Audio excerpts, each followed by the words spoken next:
BSN के students के लिए खुशखबरी, क्योंकि अब उनका सब्जेक्ट एनाटॉमी एंड फिजियोलॉजी, उसके तमाम लेक्चर्स आपको इस चैनल पर मिल सकते हैं। It is anatomy and physiology, इसमें आप जानेंगे कि इसकी डेफिनेशंस क्या हैं, एनाटॉमी एंड फिजियोलॉजी क्या है, और इसके अलावा एनाटॉमी की कौन सी ब्रांचेस हैं, कौन से सिस्टम्स इसके अंदर इंक्लूड हैं। फिजियोलॉजी में आप देखेंगे कि इसका क्या मतलब है, इसके कौन सी ब्रांचेस हैं और ऐसे कौन से सिस्टम्स हैं जो कि आगे आगे आप पढ़ने वाले हैं। और ये सब्जेक्ट बहुत ही इजी अंडरस्टैंडेबल आपके लिए होगा। अगर आप चाहते हैं कि आपको इन तमाम लेक्चर्स का नोटिफिकेशन मिलता रहे तो चैनल को सब्सक्राइब कर लें, लाइक कर लें और शेयर ज़रूर कीजिएगा अगर आपको वीडियो पसंद आए। चलिए चलते हैं लेक्चर की तरफ। जी, तो स्टूडेंट्स, एनाटॉमी और फिजियोलॉजी का जो सब्जेक्ट है वो हर मेडिकल स्टाफ के लिए बहुत इम्पॉर्टेंट है और ये उसकी बेस है। डेफिनेटली हर मेडिकल का जो स्टाफ है उसको बॉडी स्ट्रक्चर्स और बॉडी के अंदर जो हमारे ऑर्गन्स हैं वो कैसे वर्क करते हैं ये जानना बहुत ज़रूरी है। तो आज हम इसी पर डिस्कस करेंगे कि what is anatomy and physiology. तो आइए देखते हैं सबसे पहले एनाटॉमी की क्या डेफिनेशन है। Anatomy is the branch of science which deals with the study of structure of human body. तो यहाँ पर आप देख सकते हैं कि हम ह्यूमन बॉडी का जो स्ट्रक्चर है उसके बारे में स्टडी करते हैं। ऑन द अदर हैंड जब हम फिजियोलॉजी के बारे में देखें तो physiology is the branch of science where we study how the body parts work together. तो फिजियोलॉजी में हम बॉडी पार्ट्स के वर्किंग को देखते हैं कि वो कैसे वर्क करते हैं, जैसे कि लिवर, और इसके अलावा अगर हम स्टमक को देख लें, इसके साथ साथ अगर हम हार्ट का सिस्टम देखें कि वो कैसे वर्क करता है, कैसे ब्लड को पंप करता है और पूरी बॉडी तक वो ब्लड को भेजता है। तो ये सारे सिस्टम जो हैं वो फिजियोलॉजी में आ जाते हैं कि ये कैसे वर्क करते हैं। उसके बाद आप देख सकते हैं कि लेवल ऑफ ऑर्गेनाइजेशन है। लेवल ऑफ ऑर्गेनाइजेशन में बताया गया है कि कैसे इंसान सेल से बनता है। देखें, अगर आप एक घर बना रहे हैं तो उसके लिए आपको पहली ईंट की ज़रूरत पड़ेगी, ईंटें होंगी तो घर बनेगा। इसी तरह ये जो सेल है ये इंसान का फंक्शनल और स्ट्रक्चरल यूनिट है। तो इसमें क्या होता है कि जब सेल्स कितने ज़्यादा मिल जाते हैं तो वो मिलकर टिश्यूज़ को बनाते हैं और टिश्यूज़ मिलकर ऑर्गन को बनाते हैं। ऑर्गन्स जो हैं वो मिलकर एक सिस्टम को क्रिएट करते हैं। जैसे अगर हम देखें कि हमारा जो डाइजेस्टिव सिस्टम है इसमें हमारा माउथ, हमारी फेरेंक्स जो, और इसके अलावा हमारा जो ईसोफेगस है, जो नाली है, फूड पाइप है, और वो आगे जाके स्टमक में ओपन हो रही है, वहाँ पे डाइजेशन का प्रोसेस होता है और फिर वो जो वेस्ट होता है वो आगे स्टोर हो जाता है large intestine and small intestines में। तो ये एक सिस्टम है। तो ये है ऑर्गन सिस्टम। तो ये लेवल ऑफ ऑर्गेनाइजेशन आप देख सकते हैं कैसे डायग्राम में शो किए गए हैं। और यहाँ पर सेल से आगे टिश्यूज़ बन रहे हैं, टिश्यू से आगे ऑर्गन बन रहा है, ऑर्गन से ऑर्गन सिस्टम बन रहा है और ऑर्गन सिस्टम मिलकर एक ह्यूमन बॉडी को बना रहे हैं। यहाँ पर एक बात आपने गौर करनी है कि यहाँ पर जो टिश्यूज़ हैं, टिश्यूज़ डिफरेंट टाइप्स के होते हैं। आगे हम डिटेल में देखेंगे epithelial tissues, connective tissues, muscular tissues and nervous tissues. तो ये था लेवल ऑफ ऑर्गेनाइजेशन, ये भी आपके लिए बहुत इंपॉर्टेंट है। इसके बाद हम देखते हैं हिस्ट्री, कि हिस्ट्री में कैसे एनाटॉमी और फिजियोलॉजी को डिस्कवर किया गया, कैसे इसके बारे में स्टडी स्टार्ट की गई, कौन से लोग थे जिन्होंने एनाटॉमी और फिजियोलॉजी के सब्जेक्ट के ऊपर रिसर्चेस की और इसको आज हम तक पहुंचाया। तो आइए देखते हैं, ये आपके सामने दिखाए जा रहे हैं 4 लोग थे जिन्होंने, ये वो 4 मेन पर्सन्स हैं जिन्होंने इसमें ज़्यादा से ज़्यादा रिसर्चेस की और इसके बारे में बताया। तो देखिए, सबसे पहले हिपोक्रेट्स को फादर ऑफ मेडिसिन भी कहा जाता है और इसने बताया क्योंकि उस दौर में लोग कहते थे कि ये जो बीमारियां लगती हैं, बीमारियां इंसान को अटैक करती हैं, इनकी वजूहात जो हैं, इनकी काजेज़ जो हैं वो बदरूहें या जादू है, जादू की वजह से ऐसा होता है कि इंसान की सेहत ख़राब हो जाती है। तो जो हिपोक्रेट था, इसने इन सुपरस्टिशंस को, ये रॉन्ग बिलीव्स को ख़त्म करके उसने एनाटॉमी को मुतारफ़ करवाया, उसने एनाटॉमी को स्टडी करवाया। उसने बताया कि नहीं, ये जो हमारी बॉडी में हेल्थ प्रॉब्लम्स हो जाते हैं वो कुछ माइक्रो ऑर्गेनिजम्स की वजह से होते हैं। तो हिपोक्रेट को इसीलिए फादर ऑफ मेडिसिन कहा गया। इसके बाद आप देखें, हीरोफाइलस है। हीरोफाइलस को भी फादर ऑफ एनाटॉमी कहा गया है क्योंकि इसने डायसेक्शन के बारे में बताया। एनाटॉमी का अगर हम मतलब देखें तो एना का मतलब है स्ट्रक्चर और टॉमी का मतलब है कटिंग।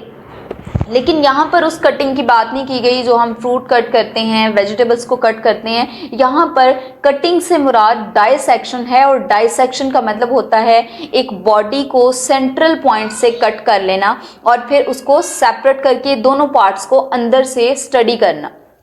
तो जो हीरोफाइलस था, इसने स्टडी ऑफ डाइसेक्शन दी। उसने डाइसेक्शन के बारे में बताया कि कैसे उनको जो है वो कैसे डेड बॉडीज़ को प्रिजर्व किया जा सकता है। फॉर्मेलिन के साथ, ये मेडिसिन है जिसके साथ डेड बॉडीज़ को प्रिजर्व किया जाता है, और इसके अलावा कैसे उसका डाइसेक्शन करके अंदर से हम उसको देख सकते हैं। उसके बाद देखें एंड्रियाज वेजाइलस। एंड्रियाज वेजाइलस को फादर ऑफ मॉडर्न एनाटॉमी कहा गया क्योंकि इसने सेल के बारे में इंट्रोडक्शन दिया, न्यू एडवांस स्टडीज़ दी कि कैसे सेल्स जो हैं वो अंदर से, उनके अंदर ऑर्गेनेलिज होती हैं, कैसे जो क्रोमोसोम्स हैं वो नेक्स्ट जनरेशन में ट्रांसफ़र होते हैं। तो ये सारा इसी ने बताया था।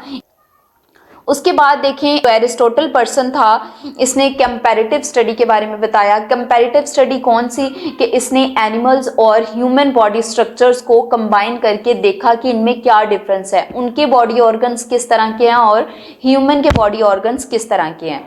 तो ये वो 4 लोग थे जिन्होंने एनाटॉमी और फिजियोलॉजी के बारे में मुतारफ़ करवाया। आगे चलते हैं। आगे देखिए, आगे लिखा हुआ है ब्रांचेस ऑफ एनाटॉमी। तो यहाँ पर काफ़ी ब्रांचेस अभी आप देखेंगे कि ब्रांचेस जो हैं वो उनमें डिफरेंट, हम बॉडी के स्ट्रक्चर्स, डिफरेंट बॉडी के पार्ट्स को किस तरह से स्टडी करते हैं और वो कौन सी ब्रांच है, कौन सी टर्मिनोलॉजी है। तो आइए देखते हैं। सबसे पहले यहाँ पर ग्रॉस एनाटॉमी के बारे में बताया गया है। तो ग्रॉस एनाटॉमी बॉडी के उन स्ट्रक्चर्स को स्टडी करना जो हम अपनी आंख से देख सकते हैं। इसमें माइक्रोस्कोप की कोई ज़रूरत नहीं है, हम अपनी आंखों से डाइसेक्ट करके या पैल्पेट करके उसको पढ़ सकते हैं, उसको डायग्नोज कर सकते हैं, उसका ट्रीटमेंट कर सकते हैं। तो this is gross anatomy. Body के ऐसे पार्ट्स की स्टडी लेना, उन पर रिसर्च करनी जो हम अपनी आंख से देख सकते हैं। इसमें माइक्रोस्कोप की कोई ज़रूरत नहीं है। उसके बाद देखिए माइक्रोस्कोपिक एनाटॉमी। माइक्रोस्कोपिक एनाटॉमी में उनके बारे में हम उन बॉडी स्ट्रक्चर्स के बारे में बात करेंगे जो हम माइक्रोस्कोप के साथ देखते हैं। अगर हम अपने बॉडी के सेल्स को देखें तो वो सेल बायोलॉजी होगा। इसके अलावा हिस्टोलॉजी को हम स्टडी करते हैं। इसके अंदर हिस्टोलॉजी किसको कहा जाता है, आप लोगों ने अपनी प्रीवियस स्टडी में भी पढ़ा हुआ है कि study of tissues is called histology. तो माइक्रोस्कोपिक एनाटॉमी में हम इन चीज़ों के बारे में देखते हैं। आगे चलते हैं डेवलपमेंटल एनाटॉमी। तो डेवलपमेंटल एनाटॉमी में हम 8 वीक्स का जो एम्ब्रियो होता है, मतलब फर्टिलाइज्ड एग, जो एक बच्चा बन रहा है माँ के रहम में, तो वो बच्चा कैसे वीक बाय वीक ग्रो कर रहा है, ये डेवलपमेंटल एनाटॉमी है। इसमें हम बच्चे के बारे में देखते हैं। 8 वीक्स में बेबी की हार्ट बीट हमें विजिबल होना शुरू हो जाती है स्कैन के ऊपर, इसलिए वहाँ से लेकर ऑनवर्ड उसकी ग्रोथ को देखना डेवलपमेंटल एनाटॉमी है।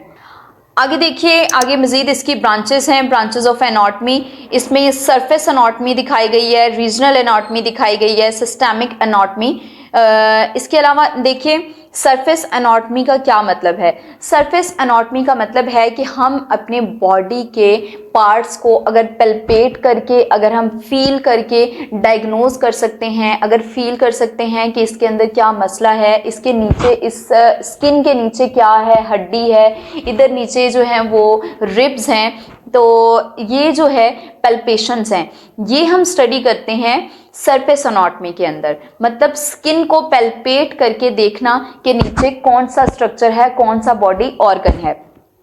आगे चलते हैं, आगे देखिए रीजनल एनाटॉमी। रीजनल एनाटॉमी का मतलब है अपने जिस्म के स्पेसिफिक एरियाज के बारे में स्टडी लेना। जैसे अगर हम इस हिस्से को देखें, ऊपर वाले हिस्से को, तो ये हमारा रीजनल एनाटॉमी होगी स्कल की, हमारे हेड की एनाटॉमी होगी, ठीक है। तो ये रीजनल एनाटॉमी है। अगर हम नीचे वाले हिस्से में देखें तो ये हमारा थोरेसिस रीजन है, जिसमें अंदर हार्ट भी है, लंग्स भी हैं, तो इस एरिया को स्टडी करना भी रीजनल एनाटॉमी में आएगा। इसके अलावा हमारे लोअर लिम्स को, अपर लिम्स को, जैसे हमारे बाजू हैं, तो इनको स्टडी करना भी रीजनल एनाटॉमी में आएगा। आगे देखिए, आगे है सिस्टेमिक एनाटॉमी। सिस्टेमिक एनाटॉमी अपने वर्ड से ही जो है वो हमें विजिबल हो रही है कि इसका क्या मतलब है। इसमें सिस्टम्स के बारे में पढ़ा जाता है, जैसे कि डिफरेंट सिस्टम्स हमारी बॉडी में वर्क करते हैं, respiratory system, digestive system, cardiovascular system, ये सारे सिस्टम्स हमारी बॉडी में किस तरह वर्क करते हैं,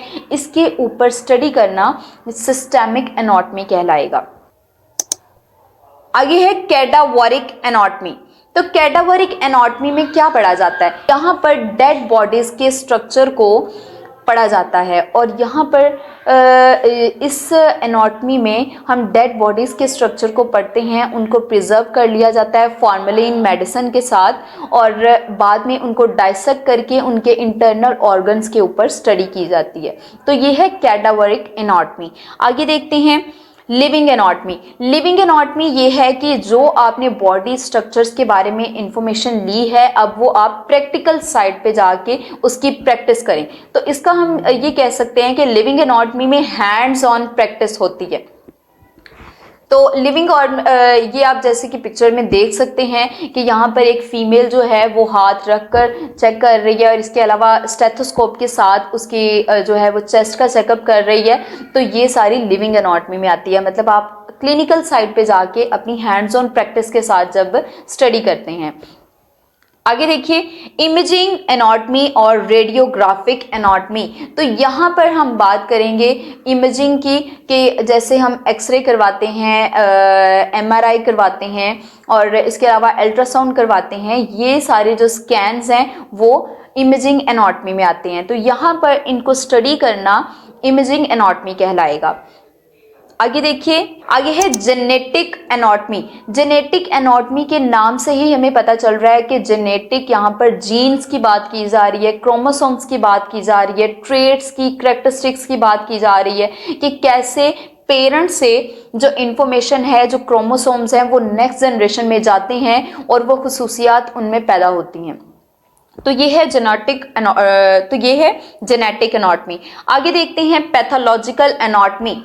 अगर हमारी बॉडी का कोई ऑर्गन किसी बाहर माइक्रो ऑर्गेनिज्म की वजह से, किसी जरासीम की वजह से ख़राब हो गया है, जैसे अगर हम लिवर को ले लें, लिवर के ऊपर किसी जर्म ने अटैक किया है, अगर हम अपने लंग्स की बात करें, लंग्स के ऊपर अगर कोई जर्म अटैक करता है, तो ऐसी कंडीशन में उन ऑर्गन्स को पढ़ना, उनको डाइसेक्ट करके उसके ऊपर स्टडी करना, this is pathological anatomy. Pathological anatomy में हम बॉडी के अफेक्टेड एरियाज, माइक्रो ऑर्गेनिजम्स की वजह से जो जरासीम ने उस अफेक्टेड पार्ट के ऊपर हमला किया है, इसको स्टडी करना पैथोलॉजिकल एनाटॉमी कहलाता है। आगे चलिए, अप्लाइड एनाटॉमी। अप्लाइड एनाटॉमी में हम क्लिनिकल इसको एनाटॉमी भी कह सकते हैं, अप्लाइड एनाटॉमी को हम क्लिनिकल एनाटॉमी भी कह सकते हैं। यहाँ पर भी हम हैंड्स ऑन पेशेंट्स को देखते हैं कि क्या उनके अंदर डिफेक्ट है, हम डायग्नोसिस करते हैं, उसका मैनेजमेंट करते हैं, ट्रीटमेंट करते हैं। तो ये सारा अप्लाइड एनाटॉमी में आता है।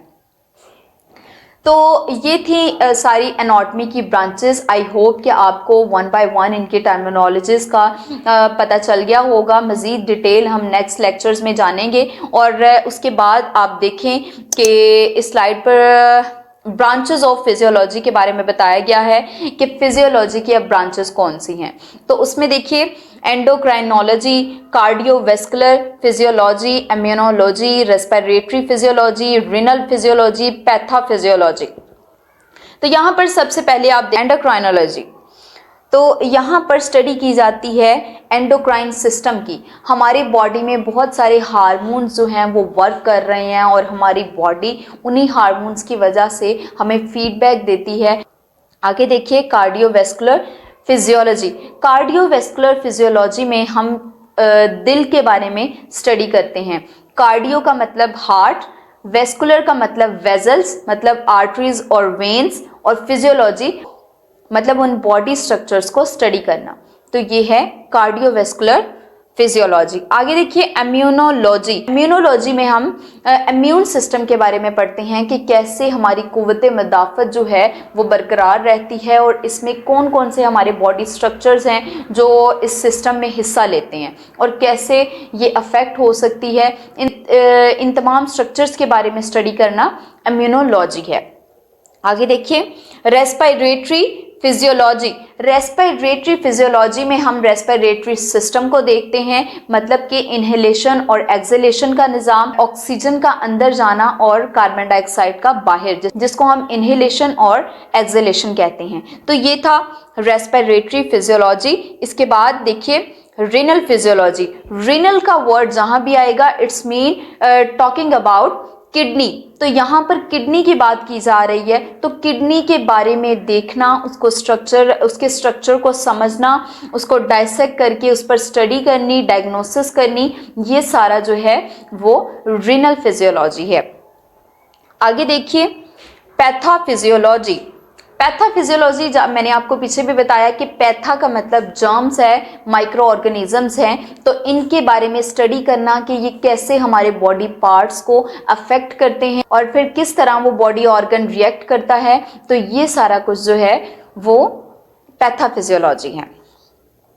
अब ये लास्ट वन है हमारे पास अनाटॉमी सिस्टम, के अनाटॉमी के अंदर कौन कौन से सिस्टम्स को हम आगे जाके पढ़ेंगे और ये आपको बहुत मज़ा आने वाला है क्योंकि हम अपनी बॉडी के बारे में जो है वो सारी स्टडी कर रहे हैं। हमारे बॉडी के अंदर क्या हो रहा है, कैसे हम सांस लेते हैं, कैसे हमारा दिल काम करता है, कैसे हमारी कुव्वत मदाफ़त जो है वो बरकरार रहती है, कैसे हमारा इम्यून सिस्टम स्ट्रॉन्ग रहता है और कैसे जो है वो हमारी किडनी वर्क करती है। तो ये सारे सिस्टम्स अनाटॉमी सिस्टम्स में आते हैं। देखिए इनका यहाँ पर नाम लिखे गए हैं, nervous system, respiratory system, cardiovascular system, digestive system, urinary system, reproductive system, endocrine system, muscular system, skeletal system और सर्कुलेटरी सिस्टम। आई होप इनके वर्ड से ही आपको पता चल गया होगा कि यहाँ पर हम किस चीज़ को स्टडी करेंगे आगे जाकर। नर्वस सिस्टम मतलब ब्रेन के बारे में स्टडी की जाएगी, रेस्पिरेटरी सिस्टम मतलब लंग्स और हमारा सांस वाला जो सारा रास्ता है उसके बारे में स्टडी की जाएगी। डाइजेस्टिव सिस्टम में हमारे जो खुराक की नाली है और स्टमक के बारे में बात की जाएगी। एंडोक्राइन सिस्टम यूरिनरी सिस्टम में देखा जाएगा कि कैसे हमारे जो गुर्दे हैं वो यूरिनेशन का प्रोसेस करते हैं। और उसके बाद रिप्रोडक्टिव सिस्टम है, मेल और फीमेल रिप्रोडक्टिव ऑर्गन्स कौन से हैं, वो कैसे वर्क करते हैं, कैसे नेक्स्ट जनरेशन उनसे बनती है, इसके बारे में भी आपको सिखाया जाएगा। एंडोक्राइन सिस्टम कैसे हमारी बॉडी में हार्मोन्स वर्क करते हैं, फीमेल्स के अंदर कौन से ऐसे हार्मोन्स हैं जो उनकी बॉडी को रेगुलेट करते हैं और मेल्स के अंदर ऐसे कौन से हार्मोन्स हैं, ये सारा भी हम पढ़ेंगे। उसके बाद मस्कुलर सिस्टम कैसे मसल्स वर्क करते हैं, इनमें कौन से डिफेक्ट्स आ सकते हैं, इसमें इस सिस्टम के बारे में पढ़ा जाएगा। और आगे स्केलेटल सिस्टम है, स्केलेटल से ही हमें पता चल रहा है कि बॉडी के ढांचे के बारे में बात की जा रही है, उसके बारे में पढ़ना। टोटल कितनी हड्डियां हैं, इंसानी जिस्म में कितनी हड्डियां होती हैं, बच्चों की बॉडीज़ में जो है वो कितनी हड्डियां होती हैं, क्या ये इक्वल होती हैं या इनमें डिफरेंस होता है, ये सारा इसमें स्टडी किया जाएगा। उसके बाद सर्कुलेटरी सिस्टम मतलब हम ब्लड सर्कुलेशन की यहाँ पर बात करेंगे कि कैसे हार्ट जो है वो ब्लड को पंप करता है और पूरी बॉडी के अंदर ब्लड को भेजा जाता है। वेन्स, आर्टरीज, कैपिलरीज, इसमें इसके बारे में बात की जाएगी। तो ये था हमारा आज का लेक्चर। उम्मीद है आपको मेरा लेक्चर बहुत पसंद आया होगा। अगर आपको पसंद आया तो प्लीज़ कमेंट ज़रूर कीजिएगा और बताइएगा कि आपको अगर कोई आपके जहन में सवाल हो, अगर कोई मुश्किल हो तो आप पूछ सकते हैं, आपको रिप्लाई किया जाएगा। तो चैनल को सब्सक्राइब कर लें अगर आप चाहते हैं कि आपको मज़ीद नोटिफिकेशंस मिलते रहें। Thank you, bye bye.